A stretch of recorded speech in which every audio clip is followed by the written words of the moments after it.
Работници од една штипска текстилна конфекција изманипулирани од поранешниот собственик. Придонеси им плател на половина работно време цели 13 години, па сега нивниот работен стаж е само 6,5 години. Ова досега најголема измама денеска откри првиот регионален синдикалец Горан Трајков, а 4 работнички за нивниот случај дознале од сегашниот собственик, кој му кажал дека сега во неговата конфекција се осигурани на цело работно време, наместо на половина.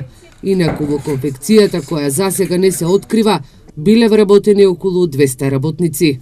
Правиме темелни проверки за преку фондот за пензиско инвалидско и здравствено осигурување, кај што се ги вадат работниците с овие прегледи, за да можеме да утврдиме дали сите работници биле осигурани на скратено работно време или на 20 часа неделно. Што у стартот останува дека можеме да заклучиме дека овие работници, сега имаме 4 работници кои што се изненадени од ситуацијата дека биле осигурани на 20 часовно работно време, ќе оставиме судските органи да си покренат тужбено барање за да може да си ги остварат своите права. Работничките пред синдикалниот представник сведочат дека при 13 години кога се вработиле, не им било дадено ниту да потпишат договор. Синдикатот се уште го истражува случајот.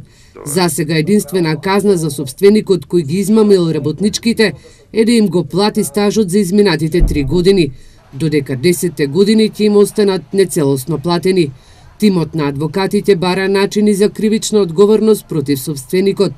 Трајков посочува дека во кривичниот законник има член за економска експлоатација, но досега во пракса истиот не е применет. По нова година ќе се знае точниот број на измамени работници со работниот стаж.